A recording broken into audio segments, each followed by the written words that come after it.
everybody, I'm Kristen. And I'm Rachel. And this is So I'm Watching Gilmore Girls, Season 2, Episode 5, Nick and Nora, Sid and Nancy. The way you just said everybody, you had that crispy R. Oh. In the middle.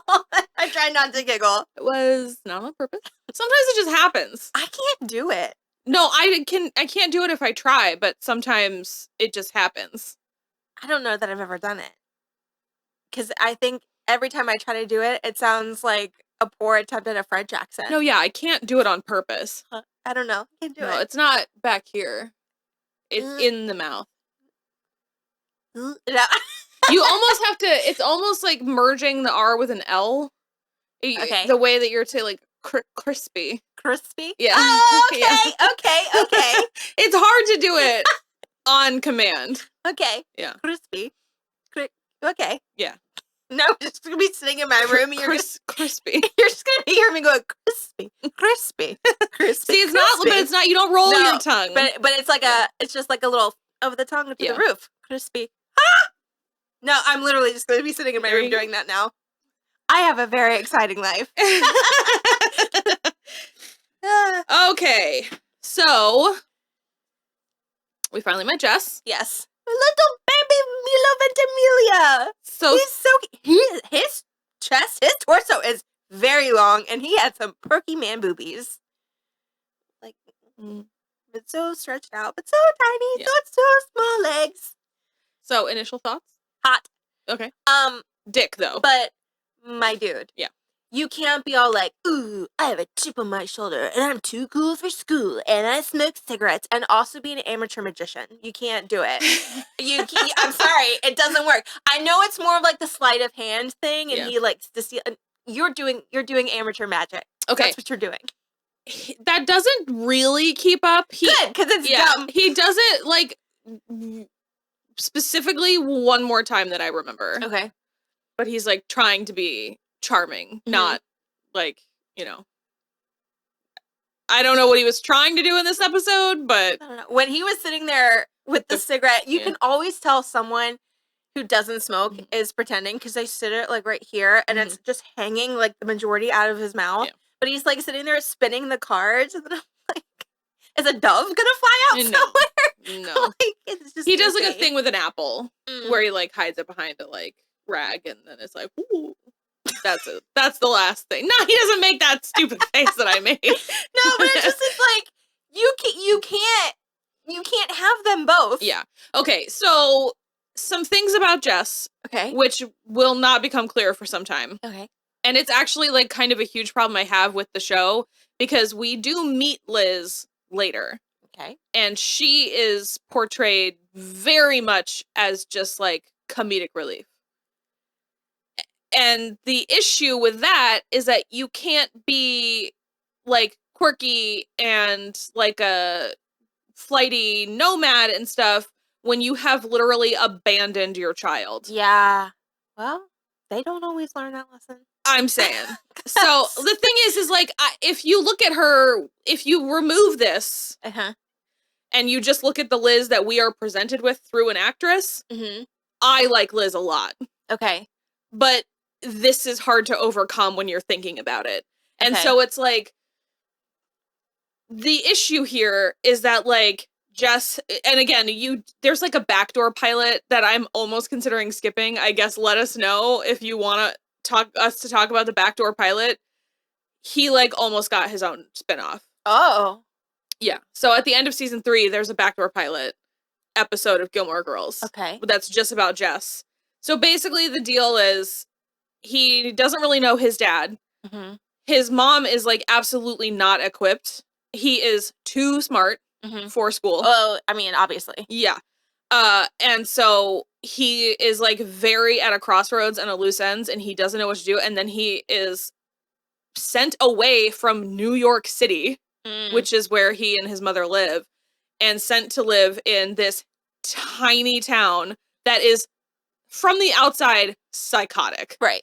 And he doesn't want anything to do with it. He talks about the Pledge of Allegiance at Stars Hollow High, and he's like, 2 of the languages which I've never heard of before in my life. And so it's basically just like a big stew, and like, so his behavior makes sense, but it's like, I didn't question his behavior at all. I'm just ready to be done with it. oh no. No, not for a long while. Right. The thing is like, he's only really nice to Rory.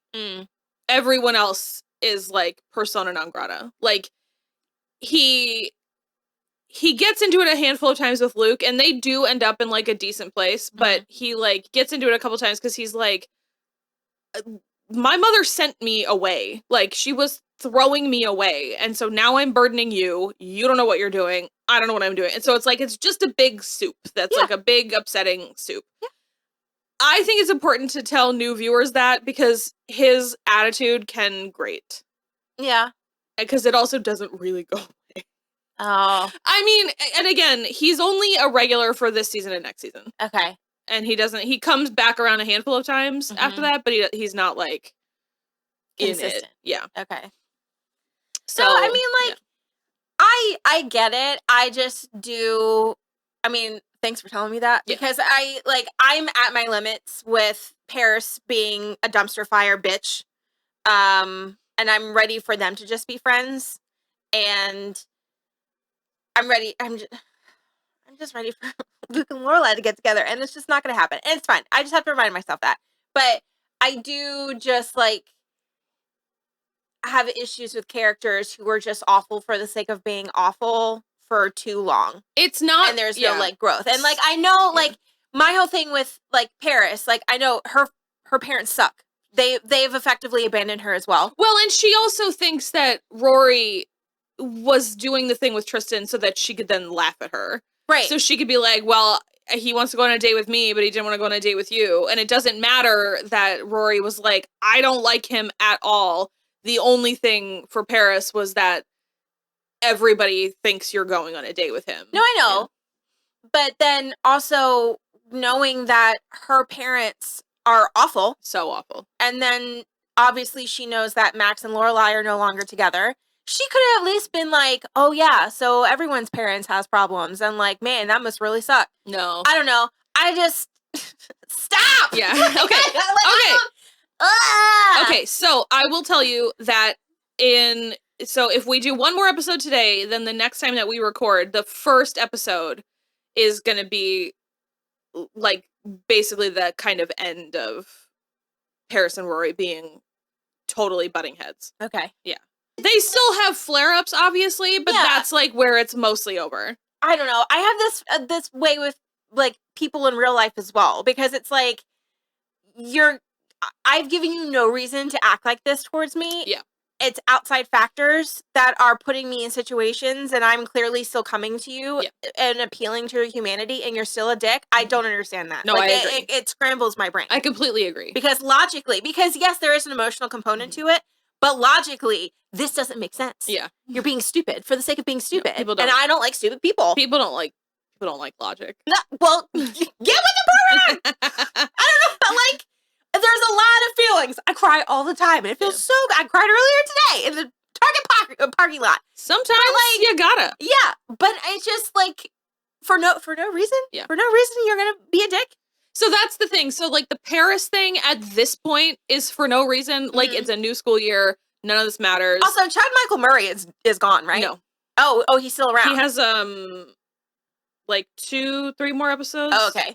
Two or three. Yeah. Okay. So that's the thing, is like Paris doesn't really have a reason. I know, that's why I hate it. But I think for me, Jess has a reason.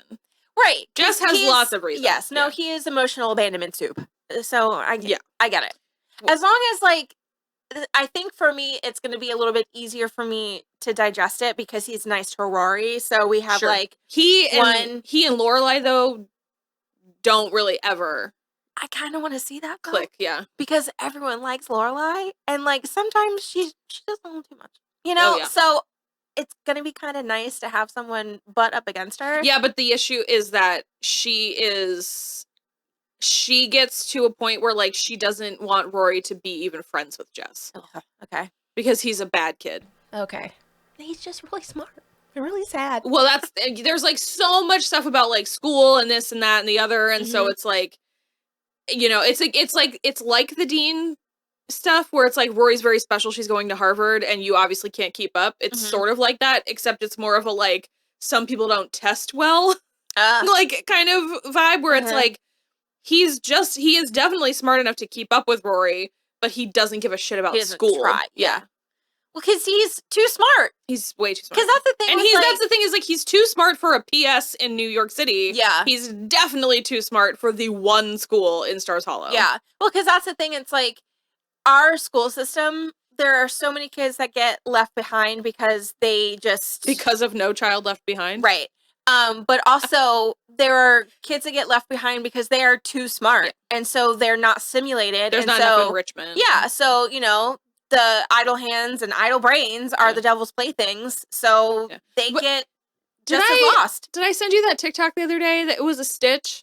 And I don't remember what the actual the front thing was, but then it just stitched and it was just a girl going, some of y'all got left behind. It's because this gal was eating a cucumber and she was like, why don't they pickle cucumbers? Yes! Yeah.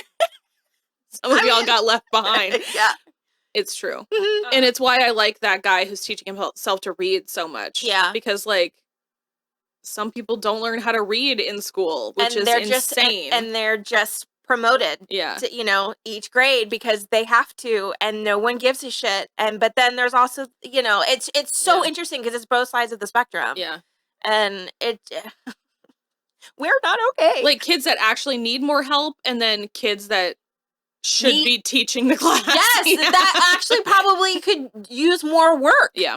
You know? And it just, not all of them have the wherewithal to, like, instigate that learning on their own. Yeah. Because it was like, I didn't really care for the things, like, the reading that I was assigned to in school, but I was reading like crazy outside of school. Yeah, me too. So, you know, but, like, I had that initial instinct, and I also really like to learn things. Yeah. So I just naturally look stuff up. Me too. And, you know, not everyone does that. That's like, I think, I really, if I had to pick like a quote that kind of encapsulates me as a person, what I think is, and it's something that I say all the time when someone is just like, oh, I wonder, like, what about XYZ? And I'm just like, let's find out. Yeah, I'm just like, and I look it up because I want to know too. I'm like, let's find out. I would love to know that. And I just think that's better. You're quicker on the draw with that. So usually if I bring up a question, I just wait. If I'm like asking you, I'll just wait because I know you're going to do it in a second. But like normally that would be me. Yeah. But you're just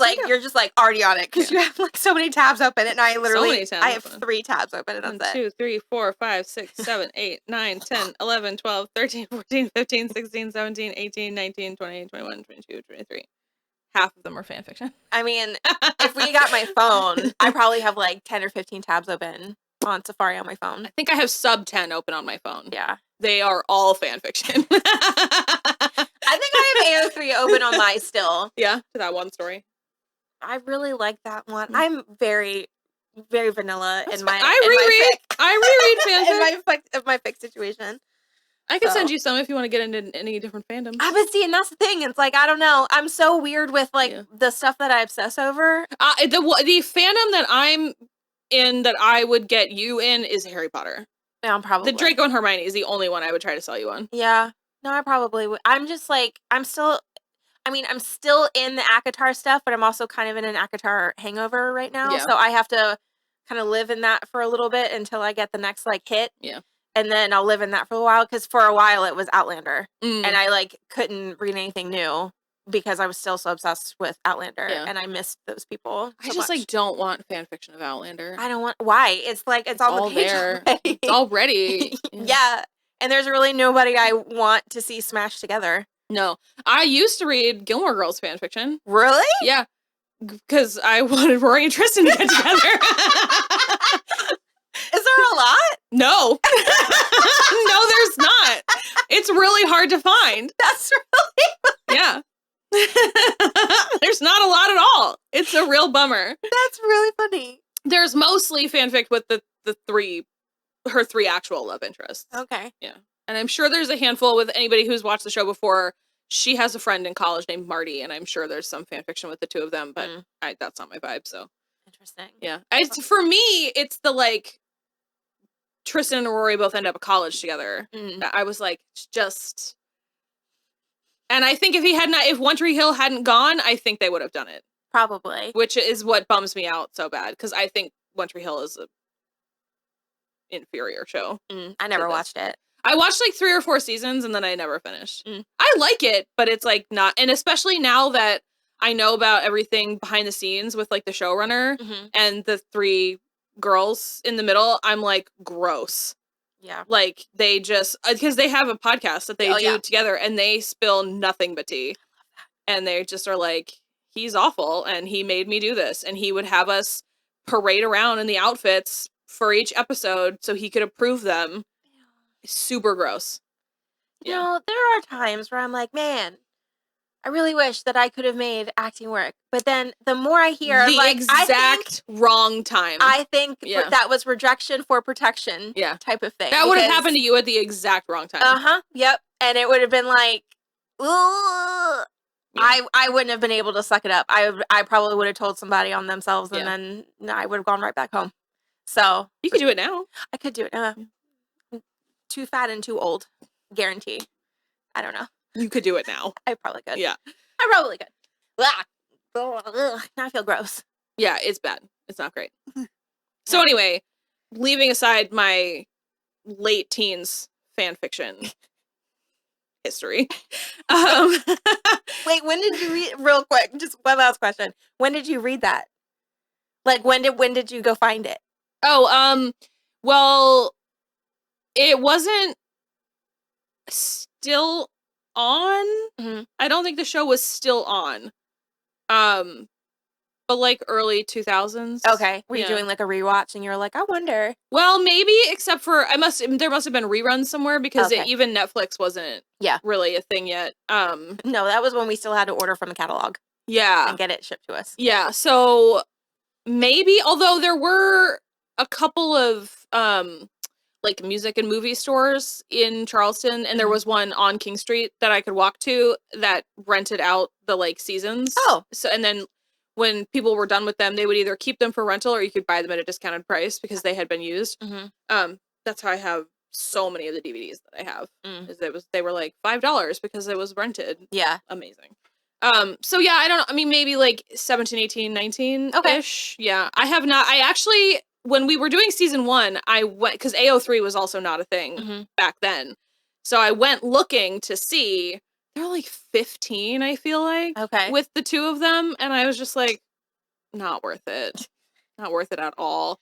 And I kind of don't, it's like, I'm very picky about the fandoms I get involved in. I have like, so, the Buffy and Spike is the oldest one, because I was obsessed with Buffy. So that's the one that I've been in the longest. And so, and I have a specific website that I go to for that, because it's Spike and Buffy only website. And then once I found, because I used to read on fanfiction.net and it is terrible. The interface is just, I'll just show you. It's disgusting.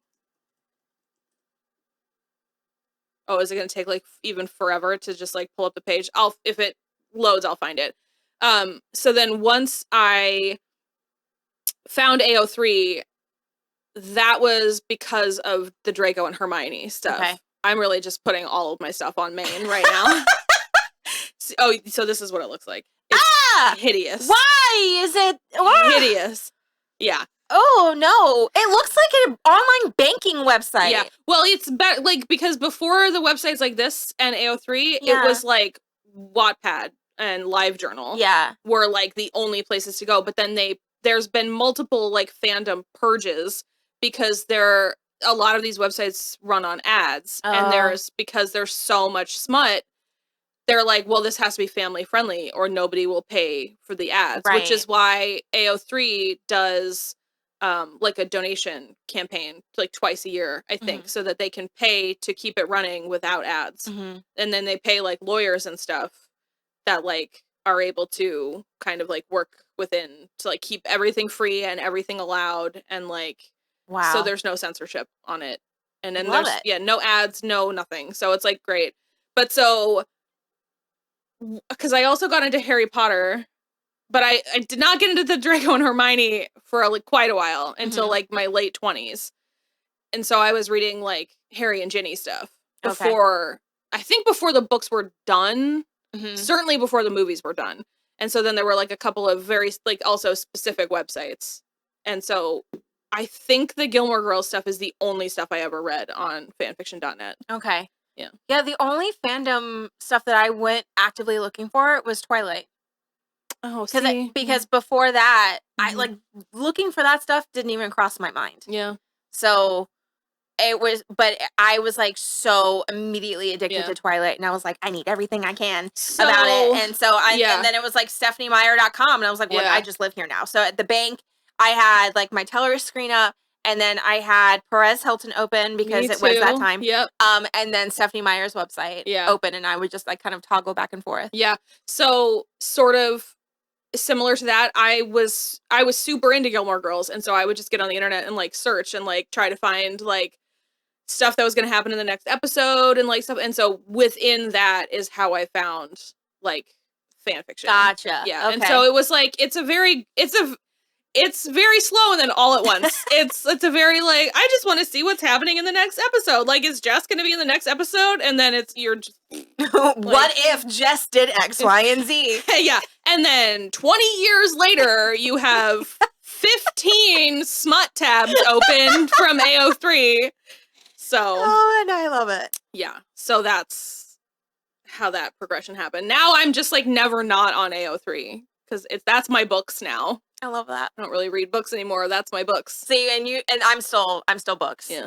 Because I'm very, very particular about the prose. The way that the writer writes is very important to me. And so if it's not similar enough, I have a hard time with it. I see. And so the Illyrians one that I found on AO3 that I really liked, that writer is very similar to Sarah J. Maas. And so I'm like, I like this one. That's why to me, well now it's so divorced from the Harry Potter books that like it's kind of whatever, but that's why the majority of my fandoms are TV show based. Okay. Because there isn't a specific voice. There's not like writing. Right. I mean, there is obviously writing in TV shows, obviously, but there's not like prose. It's too neutral of a dialogue of a voice. Yeah. So you can kind of do whatever. Okay. So yeah. Interesting.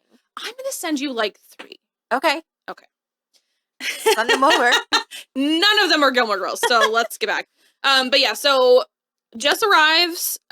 Luke is like, I can totally handle this. And Lorelai was like, well, let me know if you need any help because she has a kid. Yeah. And she knows things that Luke doesn't know. And Luke is like, there's another thing where it's like, maybe it's Bones, where he's like considering taking in his grandfather because he got kicked out of the nursing home. Mm-hmm. And he's like, well, he's my family. I have to.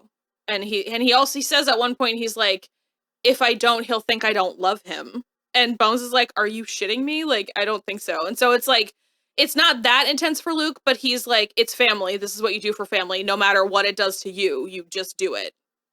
Luke's got he's got some stuff. soup as well. Yeah. And so they decide to have a dinner. Suki and Jackson cook dinner and have Luke and Jess come over to Lorelai's house and they all hang out.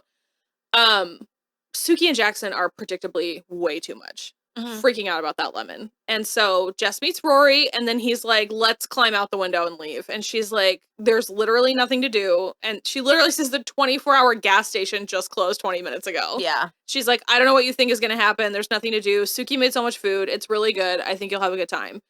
And instead he steals a beer from the fridge and goes outside on the porch. So Lorelai finds him and she's right. She does not bust him about the beer. Yeah. And he is obviously very prickly, and he insinuates that Luke and Lorelai are sleeping together, because why else would she be so... She was laying it on really thick.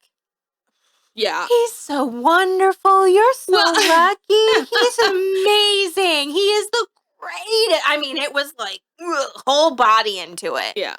So you wonder why everybody thinks they're into each other. I mean, right? But the other thing, too, is like, she very sincerely sees Jess as like a kindred spirit. Yeah. She's like, I totally get where you're coming from. Like, I understand not wanting the authority figures and like all of this and the other, but like, you've got a pretty sweet deal here.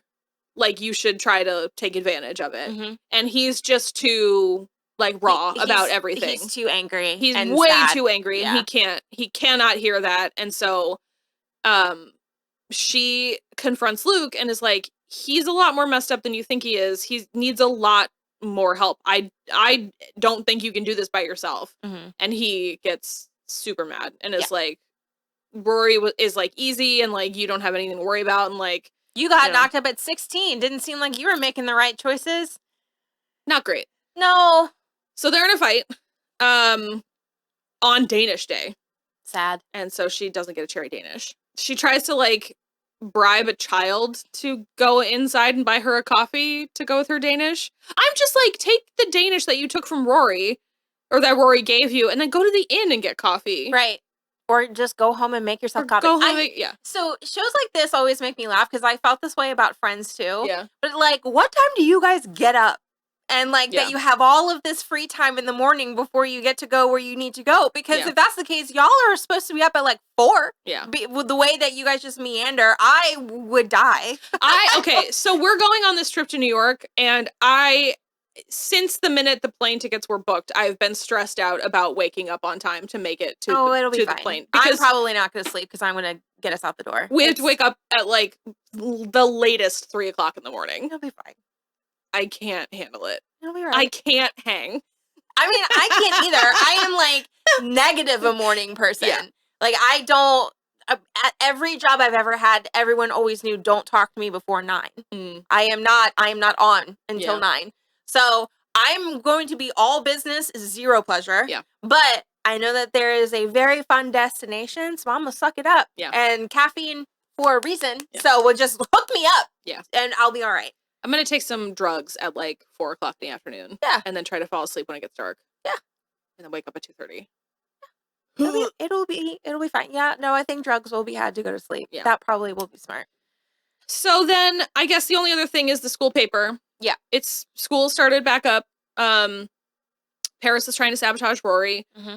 She gives her a piece about the repaving of the faculty parking lot, which she turns into apparently a bittersweet piece about how everything ends in obsolescence. And she just like, so she ends up then giving her the profile on the previous year's favorite teacher, which is Max. And so they end up having to talk to each other. It's nice enough. Yeah. And like he's trying and she's trying and they have the like, I really wanted you to be my stepdad and I really wanted to be your stepdad talk, which was like, it's nice. This is like kind of the end of Max, though. We like almost never see him again. Okay. Yeah. I really like that he did say, you know, I don't believe in having regrets. Yeah. And even the things that don't work out the way that I hoped they would, I don't ever regret them. So I like that. Mm-hmm. So I also love when you find out something about a character like that, like about his middle name being Arturo, because when his mother was pregnant, she only wanted lamb chops, and the butcher, whose name was Arturo, gave her extra big lamb chops, but charged them for regular. Arturo? I know. I love that. I know. So funny. I feel like that is a Amy Sherman-Palladino. That's so many names. I panic in the middle of it, and I'm like, am I doing it right?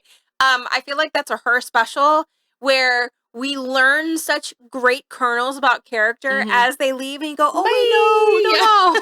I think there was more there. Yeah, and then like instead we're like stuck staring in the face of some acerbic asshole, and you're like, great, I get to listen to you spout off for another 30 episodes. Love that for me. But that's all right. I think you're gonna be bummed about the next episode. Great. And so then at the end, Rory goes out to get a folder and she runs into Jess, who has absconded with her copy of Allen Ginsberg's Howl. Through his magic. Through his sleight of hand. After he had told her he doesn't read very much, he made notes in the margins of her book. And it's cute.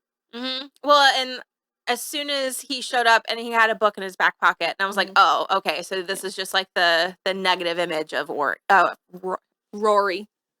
Am I okay? No, not really. I don't think so. Yeah, so oh boy. But it's like also that specifically, like the books thing specifically, and like that connection and how she calls him Dodger and is like figure it out, and then like 3 seconds later he's like Oliver Twist. Dean would have to go home and think about it for 4 days. That is the wedge. Oh, yeah. That's like... No, she needs a smartie. She don't need a dum-dum. If it would be one thing if he was like a practical dum-dum. Like if he brought her some like practical things into her life that made her life easier, then his dumb-dumbness wouldn't be so bad. Well, he changes the water bottle. Great. And he's building her the car still. Is he really? I thought we were abandoning that. We are not. And I'll tell you why you shouldn't be bummed about it is because it plays into, in my opinion, one of the best episodes, which is also the next time that we see him do magic. Okay, great. Trying to see. Does he make the car disappear? No. Oh, okay. I mean, no, but also. Does he just drive off with it? No. Oh, okay. I'm trying to. Oh, yeah, okay. Oh, my God, yeah. Okay. It's episode 19. I was, like, looking at the thumbnails, and I was like, well, that's not it. And I was like, oh, that's because it's, like, Town Square movie night. And because it's like a Kirk thing. It's very funny. So, yeah. But that connection about, like, books and reading and being smarter than everyone else is, like, the wedge with Dean. Don't be a dummy. No kidding. All right. I think we're going to do one more for today. And so we'll be back next week. Bye. Bye.